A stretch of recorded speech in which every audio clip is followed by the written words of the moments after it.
تنسيق الثانوية العامة 2023. النهاردة هنعرف تنسيق الثانوية العامة، وهنعرف يعني ايه مرحلة أولى ويعني ايه مرحلة تانية، وكمان يعني ايه مرحلة تالتة، وازاي التنسيق بيختلف من مرحلة لمرحلة، وكمان ازاي التنسيق بيختلف من مدرسة لمدرسة وبيقل.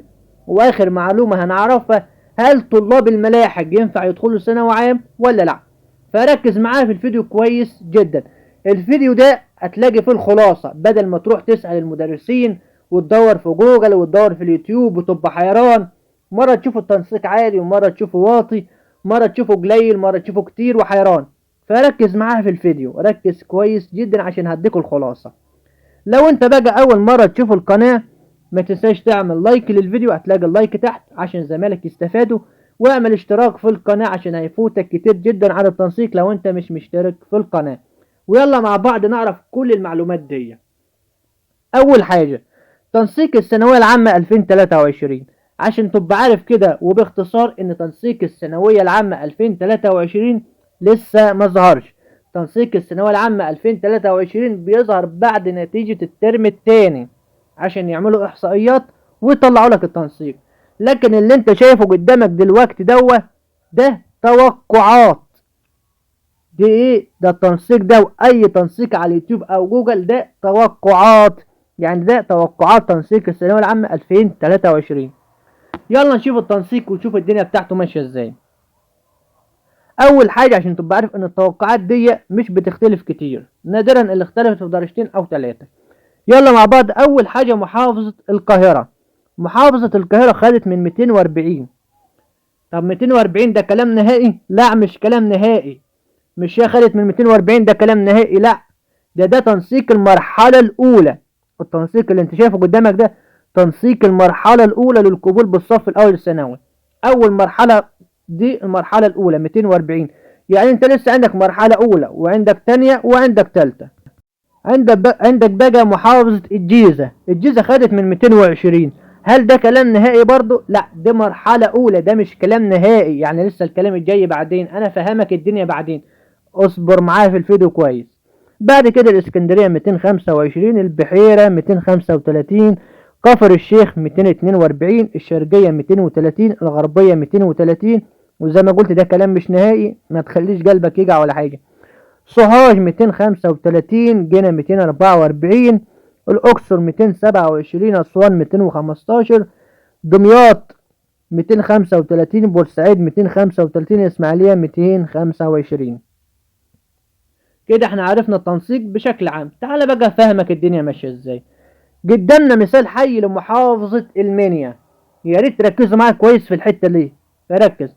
كان الحد الأدنى لمجموع الشهادة الإعدادية الذي يؤهل الطالب الحاصل على الشهادة الإعدادية محافظة المنيا 220. لاحظ بقى، ووافق المحافظ على النزول ل 215. دي مرحلة أولى 220، تانية 215. فهمت الدنيا ماشية ازاي؟ يعني المرحلة الأولى خدت من 220 والمرحلة التانية خدت من 215.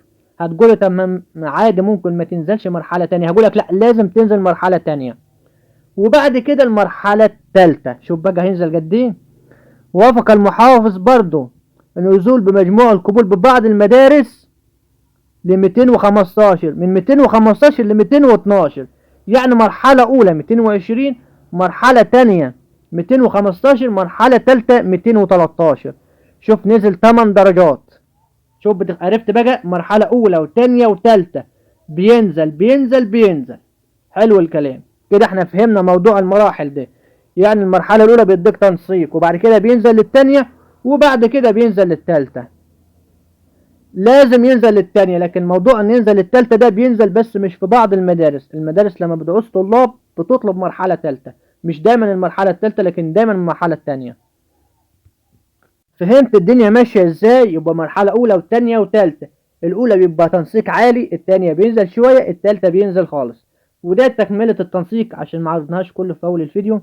الاسكندرية، البحيرة، الشرقية، هكذا المنوفية، القليوبية، بني سويف 230 مرحلة أولى ونزل لحد 225 تقريبا و220. المنيا هي المنيا بدأت من 220 ونزلت لحد 212. فهمت الدنيا ماشية ازاي؟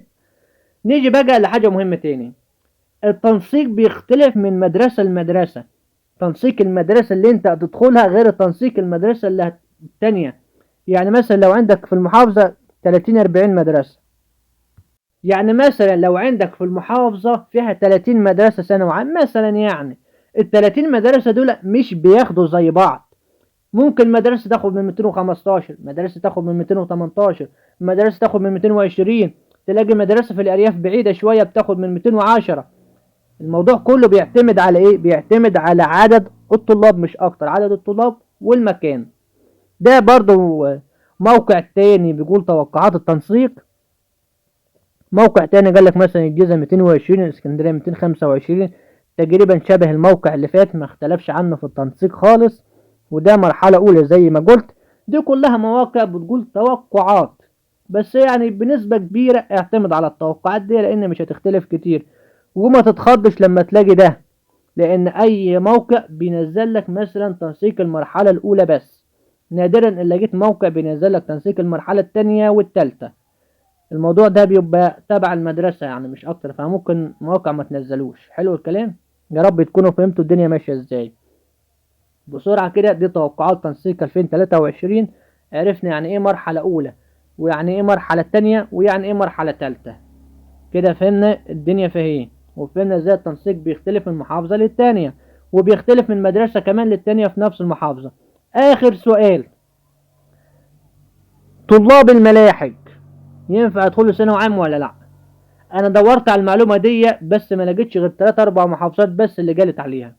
في 3 محافظات قالت ان طلاب المرحلة الثالثة، طلاب الملاحق قصدي، ينفع يدخلوا ثانوي عام وبينزلوا لهم تنسيق. تقريبا كده طلاب الملاحق دول بيقدموا في تنسيق المرحلة الثانية او الثالثة. كده احنا فهمنا الدنيا فيه. وطالما في محافظة خدت من طلاب الملاحق ثانوي عام، يبقى اكيد اكيد كل المحافظات بتاخد طلاب الملاحق للثانوية العامة. وصعب ان اي مدرس يديك معلومة في الحتة دي. كده احنا فهمنا الدنيا كلها. عرفنا التنسيق وان دي توقعات ومش بتختلف كتير. عرفنا اللي انت بتشوف على المواقع ده وتنسيق المرحلة الاولى. عرفنا ان التنسيق بيختلف من مدرسة لمدرسة. يعني انت مثلا لو انت مش جايب تنسيق المدرسة اللي جنبك، دور على مدرسة تانية ان شاء الله هتكون جايب تنسيقها وهتكون واخدة من قليل. عرفنا الفرق بين المراحل. عرفنا كمان ان بتوع الملاحق ينفع يدخلوا ثانوي عام، ينفع يدخلوا ثانوي عام. فما تقلقش وان شاء الله واعمل اللي عليك.